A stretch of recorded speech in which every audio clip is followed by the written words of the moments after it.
Welcome to the Rim Break Rodeo. We hope this video helps. You need an iPhone to do the one required pairing step. Start now by borrowing a phone with the latest iOS. Sign in to your Apple ID on that iPhone and open the Watch app.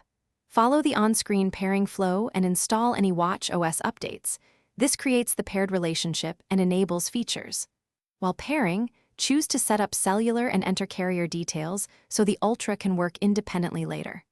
Once done, confirm the watch is updated and showing as paired in the Watch app.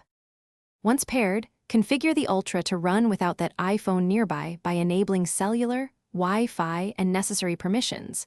This lets the watch use the network directly.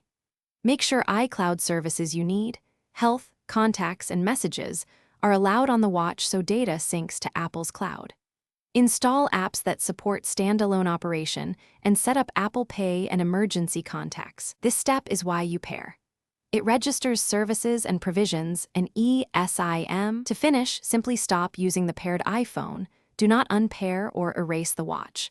Put the iPhone away, turn off its Bluetooth, and verify the Ultra makes calls, sends messages, and uses data over cellular or Wi-Fi. If everything works, the watch now operates independently while you use your Android phone. Troubleshooting tip.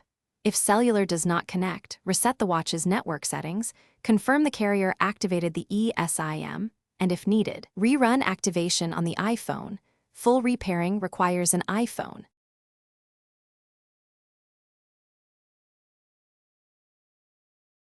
Thanks for watching.